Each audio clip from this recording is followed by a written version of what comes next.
ನಮಸ್ಕಾರ ಸ್ನೇಹಿತರೆ, ಇವತ್ತಿನ ವಿಡಿಯೋದಲ್ಲಿ ನವೋದಯ ವಸತಿ ಶಾಲೆಗಳ ಪ್ರವೇಶ ಪರೀಕ್ಷೆಯ ಫಲಿತಾಂಶದ ಕುರಿತು ಮಾತನಾಡೋಣ.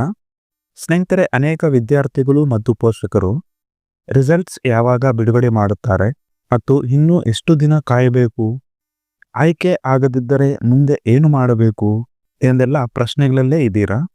ಸೊ ಈ ವಿಡಿಯೋ ಫಲಿತಾಂಶದ ದಿನಾಂಕ, ಕಳೆದ ವರ್ಷದ ಮಾಹಿತಿ, ರಿಸಲ್ಟ್ ಬಂದ ಮೇಲೆ ಏನು ಮಾಡಬೇಕು, ನವೋದಯ ಶಾಲೆಗೆ ಆಯ್ಕೆ ಆಗದೇ ಇದ್ದರೆ ಇರುವ ಮತ್ತೊಂದು ಸುವರ್ಣ ಅವಕಾಶ ಏನು, ಹಾಗೆ ನವೋದಯದ ಟೋಲ್ ಫ್ರೀ ಕಾಂಟ್ಯಾಕ್ಟ್ ಮಾಹಿತಿ ಎಲ್ಲವನ್ನು ಸರಳವಾಗಿ ವಿವರಿಸುತ್ತೇನೆ. ಕೊನೆಯವರೆಗೂ ಈ ವಿಡಿಯೋವನ್ನು ತಪ್ಪದೇ ನೋಡಿ.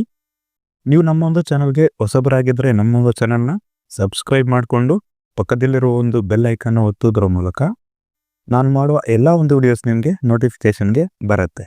ಬನ್ನಿ ವಿಡಿಯೋನ ಸ್ಟಾರ್ಟ್ ಮಾಡೋಣ.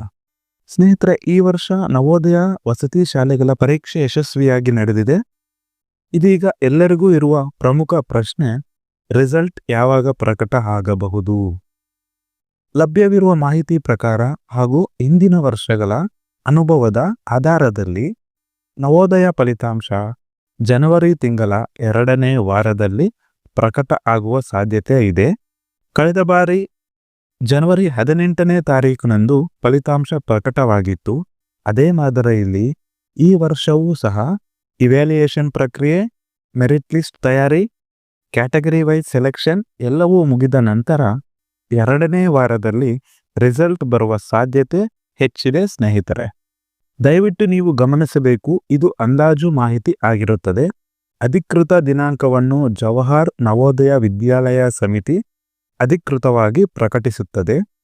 ಫಲಿತಾಂಶ ಪ್ರಕಟವಾದ ನಂತರ ನೀವು ರಿಸಲ್ಟ್ ಅನ್ನು ಹೇಗೆ ಚೆಕ್ ಮಾಡಬೇಕು ಅಂದರೆ, ನವೋದಯ ಅಫಿಷಿಯಲ್ ವೆಬ್ಸೈಟ್, ಹಾಗೆ ಕೆಲವೊಮ್ಮೆ SMS ಅಂದರೆ ಮೆಸೇಜಸ್ ಅಥವಾ ಇಮೇಲ್ ಮೂಲಕ ಸಹ ರಿಸಲ್ಟ್ ಅನ್ನು ನೋಡಬಹುದು.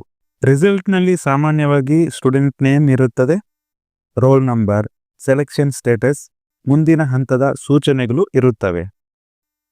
ಮುಖ್ಯವಾಗಿ ರಿಸಲ್ಟ್ ಬಂದ ತಕ್ಷಣ ಅವಸರ, ಗಾಬರಿ ಬೇಡ. ಪೂರ್ಣವಾಗಿ ಓದಿ ಅರ್ಥ ಮಾಡಿಕೊಂಡು ಮುಂದಿನ ಹಂತಕ್ಕೆ ಸಿದ್ಧರಾಗಬಹುದು. ನಿಮ್ಮ ಮಗ ಅಥವಾ ಮಗಳು ನವೋದಯ ವಸತಿ ಶಾಲೆಗೆ ಆಯ್ಕೆ ಆಗಿದ್ದರೆ ಮೊದಲು ಅವರಿಗೆ ಅಭಿನಂದನೆಗಳನ್ನು ತಿಳಿಸುವುದನ್ನು ಮರೆಯಬೇಡಿ. ಆದರೆ ಇಲ್ಲಿಗೆ ಕೆಲಸ ಮುಗಿದಿರುವುದಿಲ್ಲ. ಮುಂದಿನ ಹಂತದಲ್ಲಿ ಡಾಕ್ಯುಮೆಂಟ್ ವೆರಿಫಿಕೇಶನ್ ಇರುತ್ತದೆ. ಜಾತಿ ಮತ್ತು ಆದಾಯ ಪ್ರಮಾಣ ಪತ್ರ, ಬರ್ತ್ ಸರ್ಟಿಫಿಕೇಟ್, ಹಾಗೆ TC ಅಥವಾ ಟ್ರಾನ್ಸ್ಫರ್ ಸರ್ಟಿಫಿಕೇಟ್, ಮೆಡಿಕಲ್ ಚೆಕಪ್ ಇವುಗಳನ್ನು ನಿಗದಿತ ದಿನಾಂಕದ ಒಳಗೆ ಸಲ್ಲಿಸಬೇಕಾಗಿರುತ್ತದೆ. ಸಮಯಕ್ಕೆ ಸರಿಯಾಗಿ ಡಾಕ್ಯುಮೆಂಟ್ಗಳನ್ನು ಕೊಡದೇ ಇದ್ದರೆ ರಿಜೆಕ್ಟ್ ಆಗುವ ಸಾಧ್ಯತೆಗಳು ಜಾಸ್ತಿ ಇರುತ್ತದೆ. ನಂತರ ಇದೀಗ ಬಹಳ ಮುಖ್ಯವಾದ ವಿಷಯಕ್ಕೆ ಬರುತ್ತೇನೆ ಸ್ನೇಹಿತರೆ. ಆಯ್ಕೆ ಆಗದಿದ್ದರೆ ಏನು ಮಾಡಬೇಕು? ಆಯ್ಕೆ ಆಗದಿದ್ದರೆ ನಿರಾಶೆ ಪಡಬೇಡಿ ಸ್ನೇಹಿತರೆ. ನವೋದಯಕ್ಕೆ ಆಯ್ಕೆ ಆಗಲಿಲ್ಲ ಅಂದರೆ ಜೀವನ ಮುಗಿದಂತಲ್ಲ. ಇದು ನಿಮ್ಮ ಮಗುವಿನ ಸಾಮರ್ಥ್ಯಕ್ಕೆ ಅಳತೆ ಅಲ್ಲ. ಒಂದೇ ಸೀಟಿಗೆ ಸಾವಿರಾರು ವಿದ್ಯಾರ್ಥಿಗಳು ಸ್ಪರ್ಧೆಯನ್ನು ಮಾಡಿರುತ್ತಾರೆ. ಸೆಲೆಕ್ಷನ್ ರೇಷಿಯೋ ಬಹಳ ಕಡಿಮೆ ಇರುತ್ತದೆ.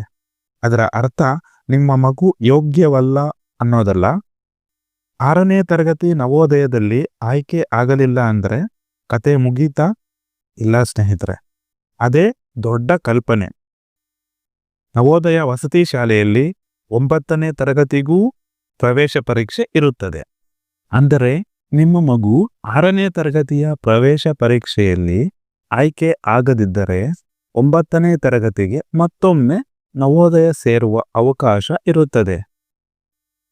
ಇದಾದ ನಂತರ ನವೋದಯಕ್ಕೆ ಆಯ್ಕೆ ಆಗದ ವಿದ್ಯಾರ್ಥಿಗಳಿಗೆ ಇನ್ನೂ ಒಂದು ಅತ್ಯುತ್ತಮ ಅವಕಾಶ ಇದೆ. ಅದು ಏನಪ್ಪಾ ಅಂದರೆ ಮೊರಾರ್ಜಿ ದೇಸಾಯಿ ವಸತಿ ಶಾಲೆಗಳು. ಈ ವಸತಿ ಶಾಲೆಗಳಲ್ಲೂ ಸಹ ಉಚಿತ ಶಿಕ್ಷಣ, ಉಚಿತ ವಸತಿ, ಉಚಿತ ಊಟ ಹಾಗೂ ಗುಣಮಟ್ಟದ ಶಿಕ್ಷಕರು, ಸ್ಪರ್ಧಾತ್ಮಕ ಪರೀಕ್ಷೆಗಳಿಗೆ ತಯಾರಿ.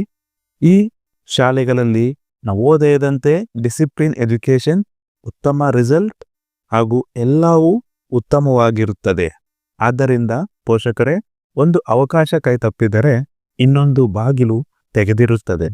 ನವೋದಯ ಪರೀಕ್ಷೆ ಫಲಿತಾಂಶ ಅಡ್ಮಿಷನ್ ಡೌಟ್ಸ್ಗಳಿಗಾಗಿ ನೀವು ನೇರವಾಗಿ ಜವಾಹರ್ ನವೋದಯ ವಿದ್ಯಾಲಯ ಸಮಿತಿ ಈ ಕಾಂಟ್ಯಾಕ್ಟ್ ನಂಬರ್ ಹಾಗೂ ಅಫಿಷಿಯಲ್ ವೆಬ್ಸೈಟ್ಗೆ ಕಾಂಟ್ಯಾಕ್ಟ್ ಅಥವಾ ಭೇಟಿ ನೀಡಬಹುದು. ಇಷ್ಟು ಇವತ್ತಿನ ಮಾಹಿತಿ ನಿಮಗೆ ಇಷ್ಟ ಆಗಿದ್ರೆ ಲೈಕ್ ಮಾಡಿ, ಶೇರ್ ಮಾಡಿ, ಸಬ್ಸ್ಕ್ರೈಬ್ ಮಾಡ್ಕೊಳ್ಳಿ. Thanks for watching.